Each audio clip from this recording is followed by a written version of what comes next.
Wow, I've missed you, and I feel I owe you an apology because I've been absent for longer than I intended.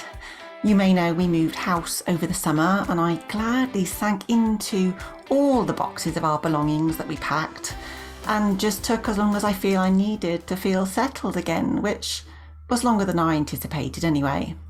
And I don't know about you, but I felt no rush to get back to normal. Instead, I've been focusing on living family life without distraction.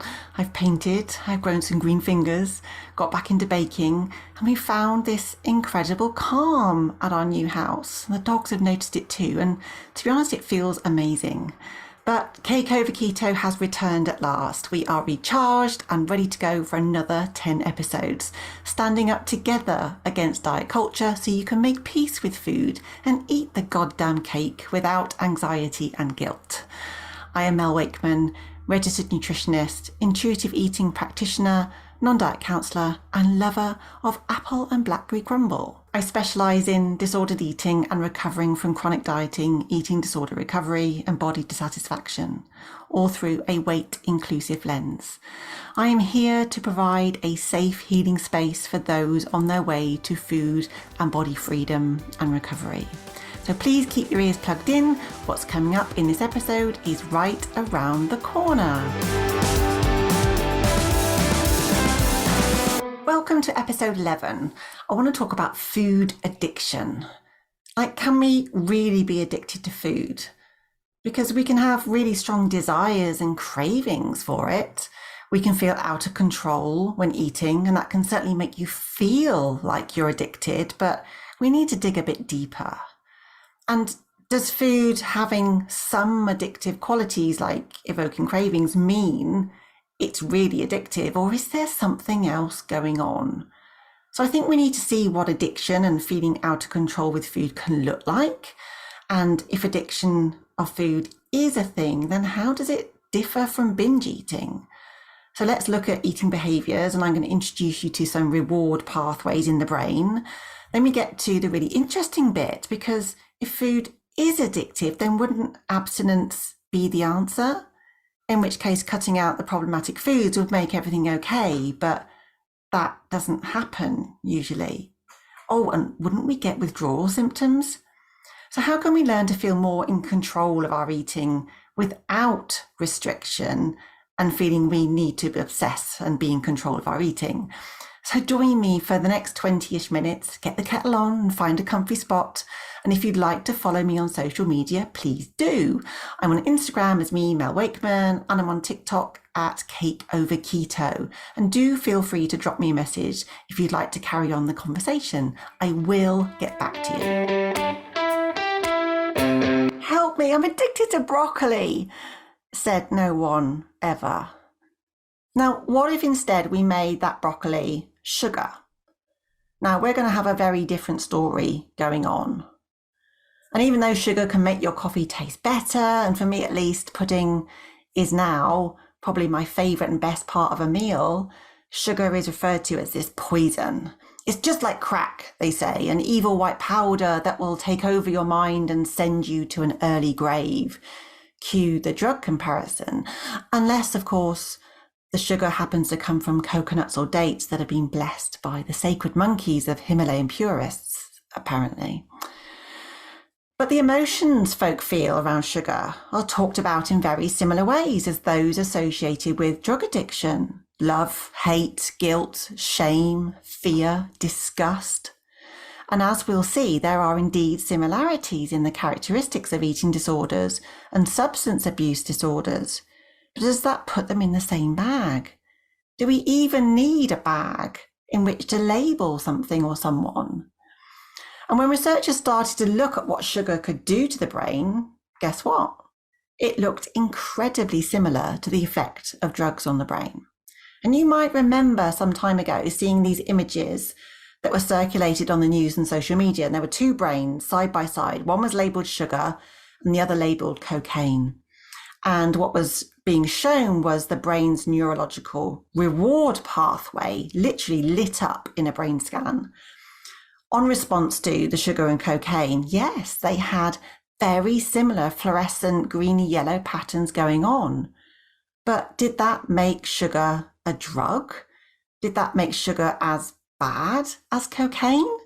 Well, the media thought so, and they took it and ran with it. I think it was like 6 or 7 years ago, and there was a whole frenzy that ensued that caused mass confusion. But lo and behold, hundreds of wellness gurus starting to sell their 30-day quit sugar forever detox programs. And I saw that image. I've seen it countless times being used, unreferenced, to flog the so-called harms of sugar, despite it not being able to prove that any harm was being done, because that wasn't even the purpose of the study. And there was a rat study that came with the headline, "Sugar is more addictive than cocaine," because these rats were offered sugared water and they were given cocaine, and the rats tended to choose the sugar over the cocaine. But what the media failed to report were, interestingly, some stuff around reward times. And what they found was that sugar got into the system of the rats much quicker than cocaine did. That was why they chose it. And there was no alternative, and the rats were kind of starved, and it just was not reflective of a real life, never mind human situation. And fast forward to today, where we're somewhat further on, but there's still a lot of confusion. And I'm being honest, I'm not convinced there's a definitive answer yet. I don't feel convinced. And researching for this episode showed me there's a lot I don't know in terms of the more recent developments in this field. And yes, my brain has been hurting doing this work. But if sugar can alter our behaviour, which it can, is that such a terrible thing? So let me share with you where I am in all of this. Does saying I'm addicted to sugar actually change anything? Or do we need to say that so that we can prove we are in need and deserving of help? Because I think labelling can really feed into the many stereotypes that certainly already exist around eating problems and eating disorders, which can make it really difficult for those who are struggling to reach out for the help they need and deserve for recovery and healing. Anyway, I digress. So we are all born with a natural sweet preference. Breast milk is sweet, formula milk is designed to mimic breast milk, so is equally sweet, and sugar is of course sweet, and sweet things can significantly affect our nervous and hormonal systems. From birth, we quickly learn the association of sweet, warm milk with comfort, safety, fulfillment, and love. And our brain reinforces those feelings of pleasure by releasing hormones that remind us what we did to gain that sense of pleasure. And dopamine is one of the hormones of particular interest, along with serotonin, but especially since we discovered dopamine's associated with certain behaviours that reward us. And let's not forget that the brain also usually perceives hunger as something uncomfortable or unpleasant and possibly threatening to survival. So hunger also motivates us to eat. But it turns out food is a powerful force in our life to trigger dopamine's release. Eating increases dopamine. It activates our feel-good happy buttons. Why would we not want to feel that? When we repeatedly experience the triggers of dopamine release, our brain remembers the cause and effect. Eventually, our brain will release dopamine anytime we are simply reminded of the experience. And this is where the power of advertising comes in. Or if we think about watching a program like The Great British Bake Off, where even the theme tune sets off the anticipation in our head. And before we know it, we're dreaming of biscuits and finding ourselves stood at the kitchen cupboard during the adverts. Now, you could absolutely be hungry, but it could also just be dopamine calling. Have you ever caught sight of someone eating their lunch when you were minding your own business? And before you know it, you're fetching your own lunch out of your bag, though the thought of food hadn't even entered your mind a millisecond before. That's dopamine. And dopamine is associated with cravings, decision-making, and an impulsivity as part of that reward pathway. Things that can also make us feel uneasy, potentially adding to the body's need for dopamine to feel better.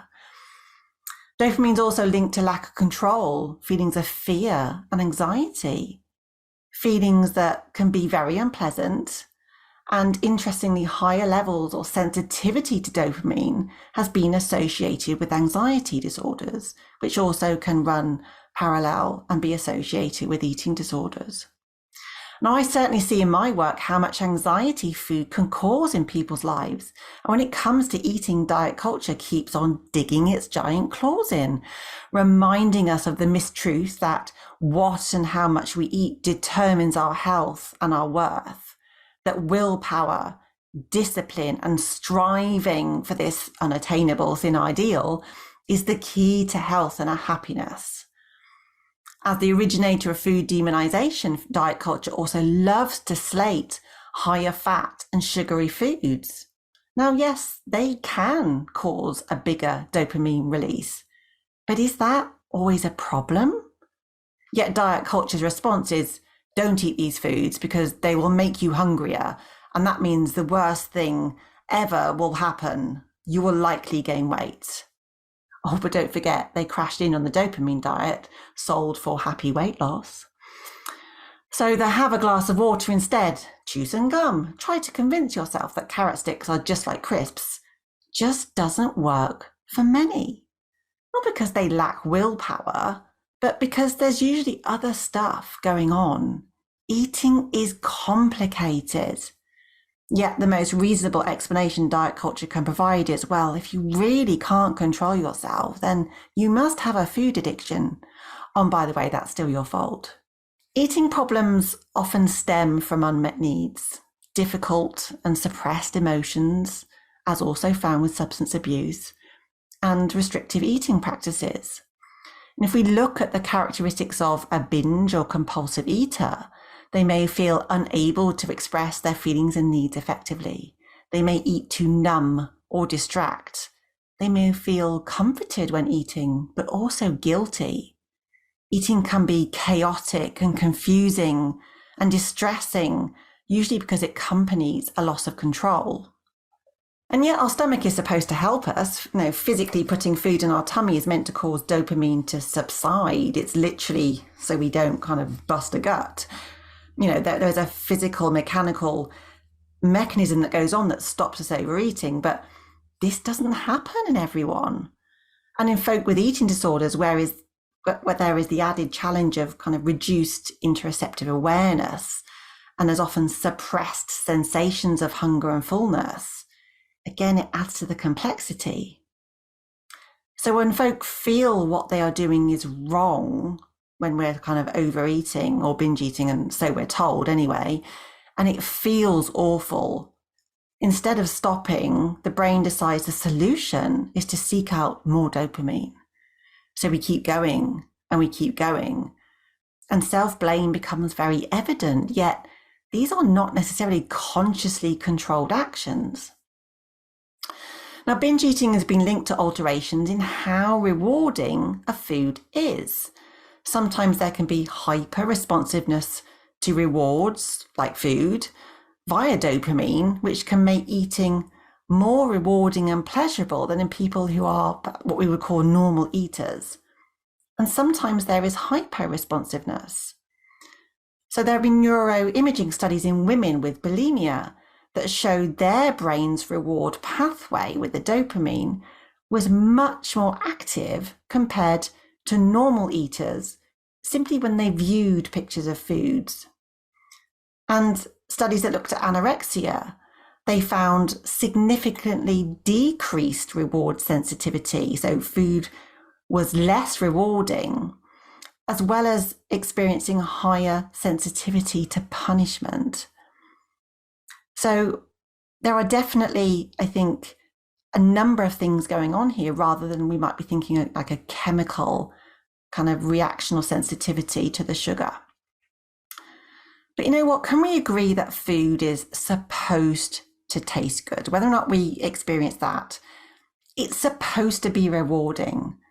If food wasn't, we'd have no desire to eat at all, and then we'd be much less likely to stay alive.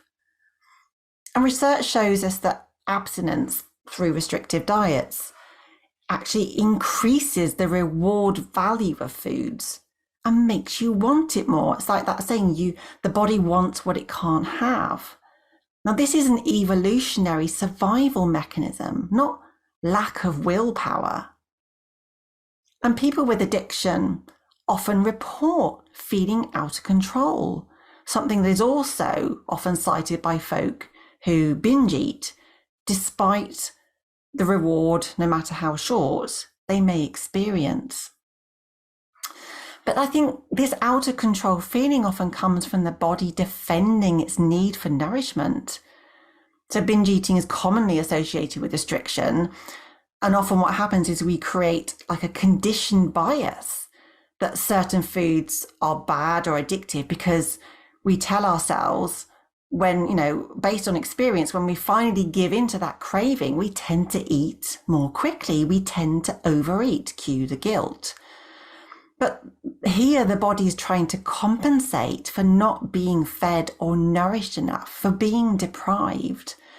So I think we have to think really carefully about our relationship with food, our eating behaviours, before we go down the road of saying it's an addiction.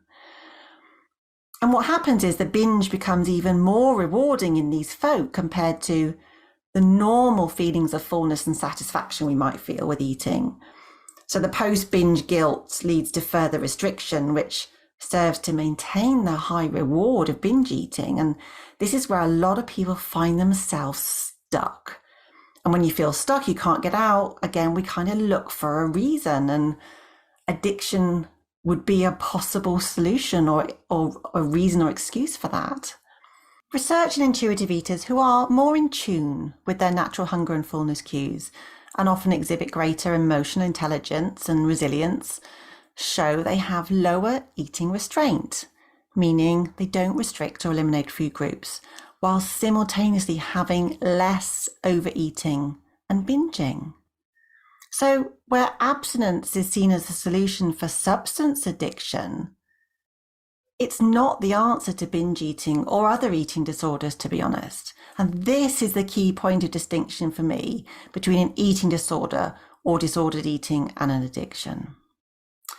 Now, at the moment, the evidence doesn't consistently support the idea that food or sugar causes a chemical dependency. There may be a tolerance effect going on as more and more dopamine release triggers what we call down regulation of dopamine receptors. So basically, we start making fewer of them and we switch them off, which kind of blunts the reaction. So ultimately, we need to get more dopamine to get the effect that we want. But tolerance does not equal dependency.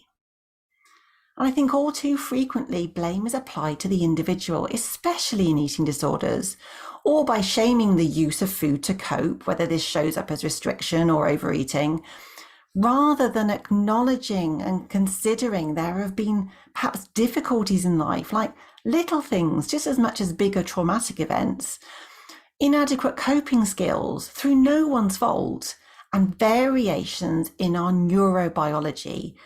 That can mean some folk have variations in their dopamine sensitivity and tolerance, and that may make them more susceptible to developing anxiety around food, disordered eating, or an eating disorder, rather than it being an addiction. Dopamine likely plays a role in binge eating, which is a core diagnostic symptom in binge eating disorder and bulimia nervosa. And it would be so easy, and it is so easy, to assume bingeable foods, which again are assumed to be highly calorific or at least high in fat and sugar, trigger surges in dopamine. And wouldn't it make sense that a vicious cycle is created in which the need for a hit grows bigger and bigger because of the dopamine tolerance? But is that what's really happening? Because not everyone binges on palatable, calorific processed food. And really, the starving rat studies aren't giving me what I need to know to sort of make up my own mind about this, because human feeding behaviour is much more complex than a controlled animal feeding situation set up in a lab. So this whole food addiction rhetoric that pathologizes something that's normal is creating guilt and shame about enjoying tasty food. That's the thing that's wrong. Now, if we look at the classification of substance use disorders around addiction, let me sort of talk through some of the criteria that are used in the diagnosis. Now, there are 11 criteria for substance use disorders in what's called the DSM-5, the Diagnostic and Statistical Manual of Mental Disorders. This is a tool that's used in America a lot. We use it in the UK, but we also have here in the UK the ICD, the International Classification of Diseases. And so I'm kind of sort of cross-referencing here. But the DSM-5 says, 2 or 3 symptoms would indicate a mild substance use disorder, 4 or 5 symptoms would be moderate, and 6 or more symptoms would indicate a severe substance use disorder. So I'm going to read these out, and maybe you could tick them off and say, yes, I'm a sugar addict. Or perhaps you could look at this from the perspective of, well, does that mean I have an eating disorder? Or, rather than looking at this as an addiction or substance use disorder. So 1 is the failure to perform necessary obligations at work, school or home due to substance use. Well, yeah, eating disorders can become all consuming and they absolutely can interrupt your daily life. So yeah. Number 2, using the substance in physically hazardous situations, such as drinking while driving. Well, we're not supposed to drive and eat at the same time, but I don't know anyone who hasn't.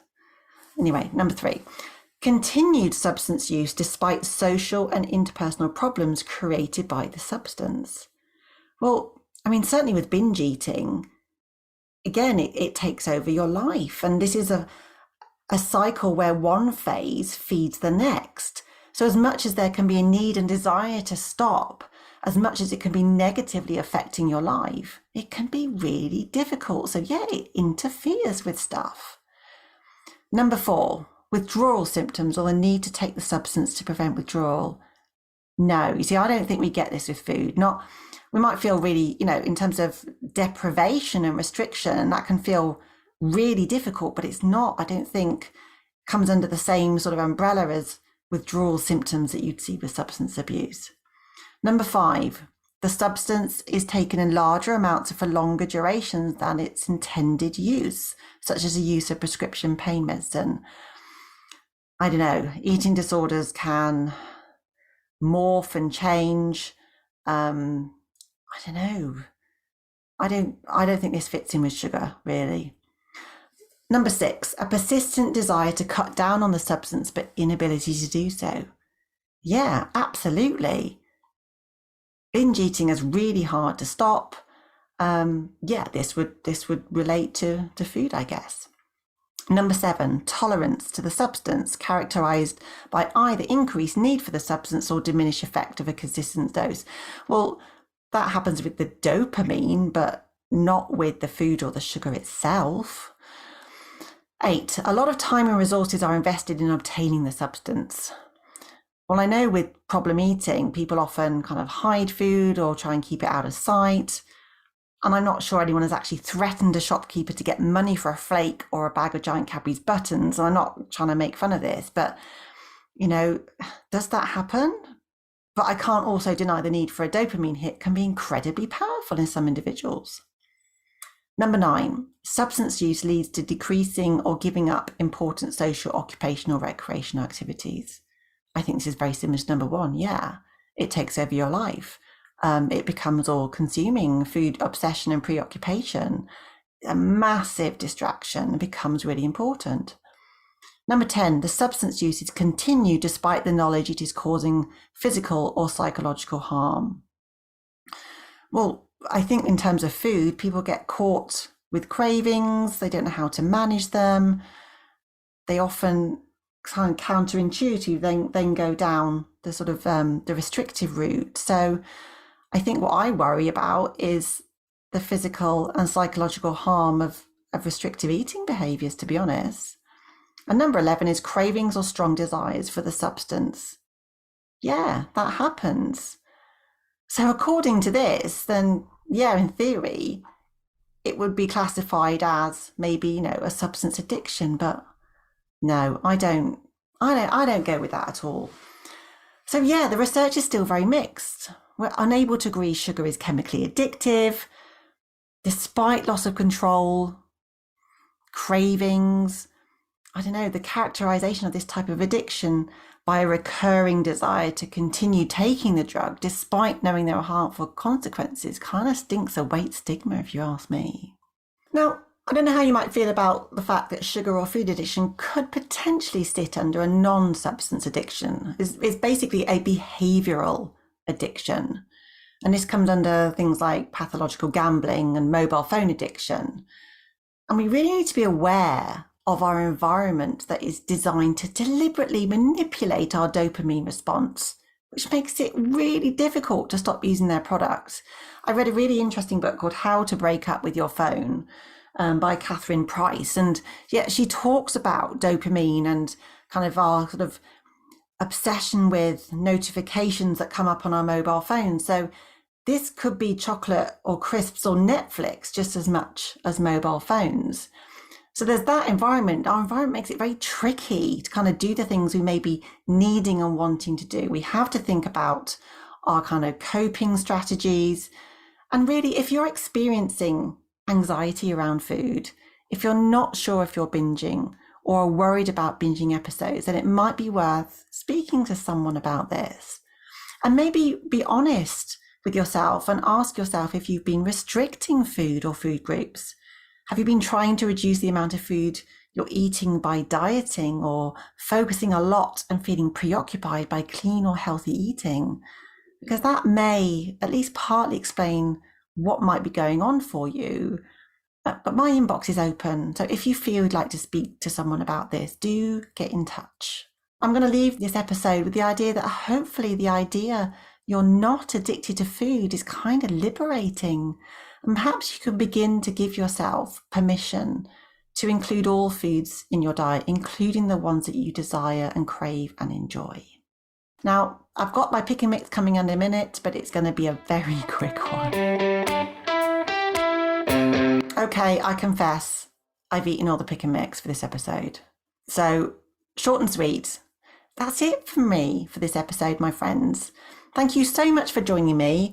I will be back in 2 weeks, and this time it's about fearing fullness. So if you like what you heard and don't want to miss that, please do subscribe, and I promise there'll be pick and mix next time. If you'd like to carry on the conversation, please do email me at mel@wakemannutrition.com. You can head to my website, which is wakemannutrition.com, or come find me on Instagram at mel_wakeman_RNUTR, or come and see me dancing on TikTok, not really, as Cake Over Keto. I am back on there too. So take care of yourselves, and I will see you next time. Bye.